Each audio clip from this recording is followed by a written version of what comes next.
Hello, welcome to the Bearded Horror Review. My name is Dan, aka the Boogey Man, and on this show I will watch a horror movie, either a classic or a new release, talk about some good points, talk about some bad points, if there are any of either, give it a rating out of 10, if I remember to do it, and let you know if I think this film is worth a watch or not, in my humble opinion. And today, I'm going to be doing something a little bit different. I'm going to be doing a retrospective review on a film that came out not long ago. The reason I wanted to do this is because it's been a couple of weeks now since we got James Gunn's Superman. The resurrection of the DC universe. It's been rebooted, the Snyderverse is gone. And when it was released, I very much got reminded of the other Superman film that James Gunn had a hand in.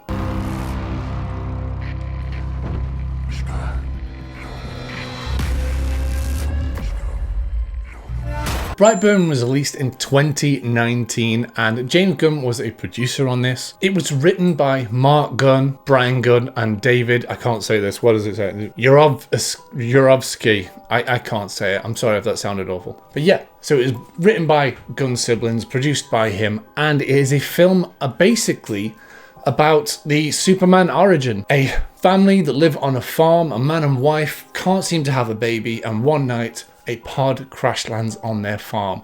They decide to take it in and adopt the baby as one of their own because they're desperate to have a child. I want to do good, Mom. I do.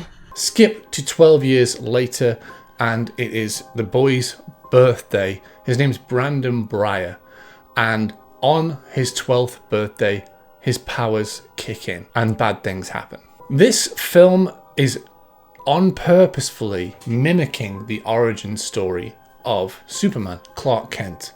Taking the idea of Clark Kent and going, yeah, but what if he was evil? But the idea that he is evil is not just because he is evil.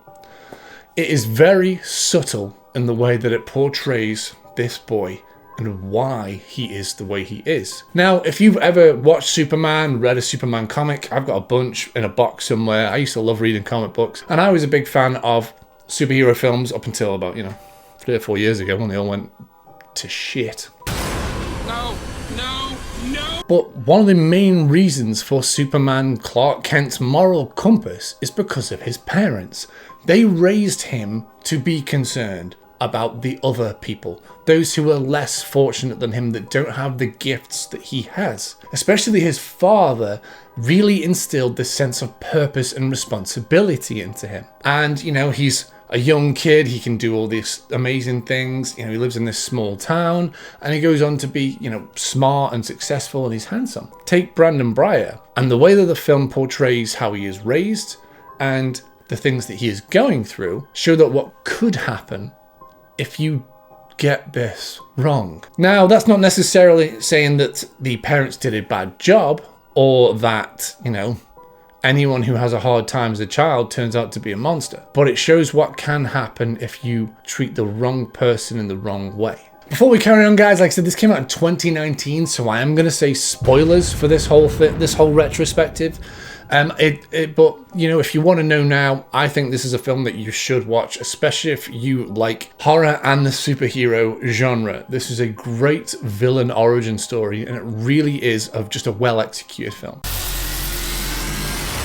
Yeah, so there are so many things about this film that make it's underrated. It needs more attention. But going back to it now, especially after we've had this wave upon wave upon wave of superhero films, this came out at the height of Marvel. So I can see why people weren't exactly hyped on it. It's a similar situation to like E.T. and The Thing. E.T. came out and everyone was happy, go-loving aliens, and everyone was super happy and had a good time. Thing came out and everyone hated it at the time because it was nihilistic and depressing and gory. But now it's got a massive appreciation. I'm not saying this film is The Thing, but I'm saying this film has the right to want more appreciation. Hey. Come to the sound of my voice. You're safe now. But there's lots of subtle things, like I said, that we can look back at in this film to show that Brandon Breyer who turns out to be Brightburn, or whatever you want to call it, him as a villain. He never really gets a name of why he goes the way he does. Even before he gets his powers, he's clearly a very intelligent kid, but he gets bullied for it. He's kind of an outcast, he's kind of a loner. He spends his birthday with his parents rather than having a party with friends because he doesn't really have friends. He has a crush on a girl in his class, and it's obvious that that isn't going to coalesce, and it is upsetting for him, and he clearly feels different. And then when his 12th birthday comes along and his powers awaken, he sees that all this oppression that he's been feeling, maybe he's now able to do something about that. It leads to some hella gnarly kills. Before this, we hadn't really seen a superhero film where the villain, let's call him, he's a super villain, has really used their powers to the full extent.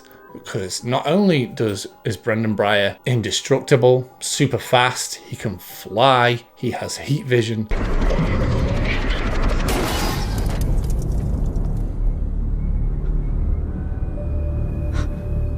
He's also sadistic, and he enjoys playing with a victim, just like someone playing with their food. They want to understand it, and they feel this superiority of it. They want to have fun with it. And this is what makes this horror so good. There is a couple of scenes, especially in this, that really stuck with me. One of them was a scene in a diner where a load of glass explodes and the glass goes right through a woman's eye. I've got a phobia of things going in my eye. And oh God. If anyone knows anything about James Gunn as well, they would know he came from horror. He wrote the Dawn of the Dead remake that Zack Snyder made. He made Slither, which is a fantastic horror comedy. He made a brutal kind of spin on the vigilante justice story of Super, which again, it's comedy, but it's horror, and it's very, very gory. Just like this, in places, it really sells the gore. It isn't gratuitous, but it shows gore as a real thing. It's painful to see. There are so many scenes in this where someone really gets wrecked, and it shows the consequences of what could happen if someone with superpowers wanted to wreck you.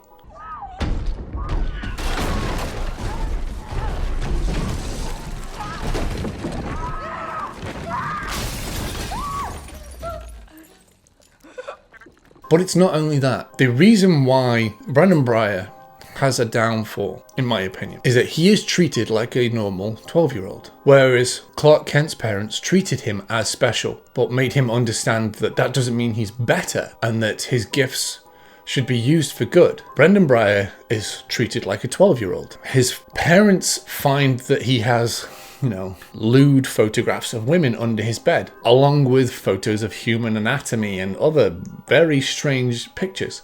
So they decide to have the talk with him. But instead of telling him, it's natural to feel sexual urges, but, there's a time and a place for it, and it's got to be consensual. His father tells him that urges are natural, and that he should play into those urges every once in a while. That's absolutely fine. That's okay to say to a 12-year-old. That's not okay to say to a 12-year-old from space who you don't know what they're capable of. And the parents aren't really aware of his powers unfolding as such. But the father is very aware that he is not a human boy and becomes more increasingly concerned as the film goes on. But the other issue that we have is that his mother, played by Elizabeth Banks, is so just enamored with the fact that she has a child that she has raised. And, she was desperate for a child, that she can't believe that her baby boy has been doing anything wrong.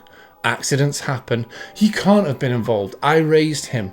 I wouldn't have raised him to be so sadistic. I wouldn't have raised him to do these things. Whatever you've done, I know there is good in you. But you didn't raise him to do these things. But these are things that are coming naturally to him. You're punishing him. You're not helping him understand the folly of his ways. You're just telling him what's right and what's wrong from a very black and white perspective. And he doesn't understand that because he's superior. Why should I have to care if I can fly? Why should I have to care if I can move at super speed, if I am stronger, if I am faster. And it shows what can happen in those moments. I fucking hate this chair. And I love that for this film. There are some great gory scenes in this film. There is a brilliant scene with a truck that ends with a big flash of gore that's very realistic, but also kind of show what happen when you tell someone who can do anything that you are going to get them into trouble. And that's the thing about this film as well. He's still a 12-year-old. He still understands that he will get in trouble. He will get told off. So he still hides things from people, but he knows he can do something about it if he doesn't like what they say or what they're going to do or what they have done. He feels he is owed. He feels he is special. And they don't know what this bully is capable of, and that leads them to, unfortunately, get in a really bad spot. And that's another thing about this. The only people that Brandon Breyer has ever trusted in this film, one by one, betray him in one way or another, even if it's for a good reason or a bad reason. And that causes slow spiral into absolute villainy. And it is such a good film, and it's a good analysis of what can happen when we do the right things wrong with the wrong person.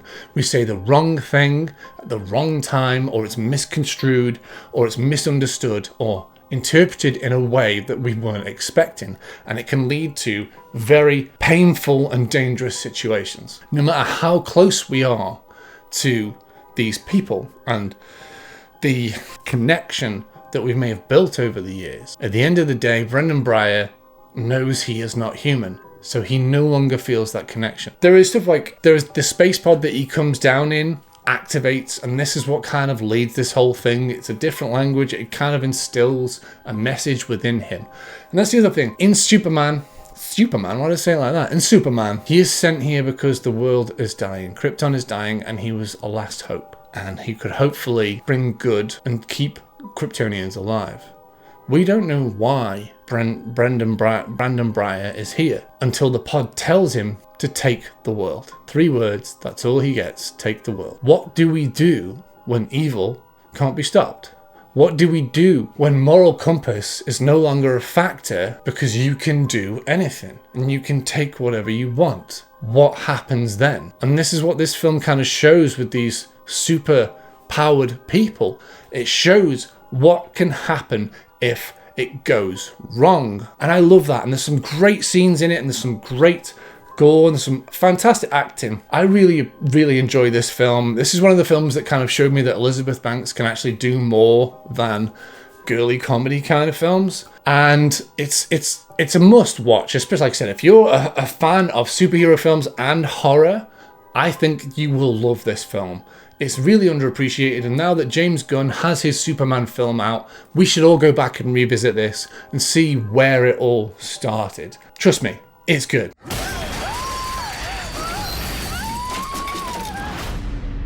I reckon, for me personally, it's a 7 out of 10. I really like this film a lot. Revisiting it, if I had watched it in 2019, I would have given it a 6 out of 10.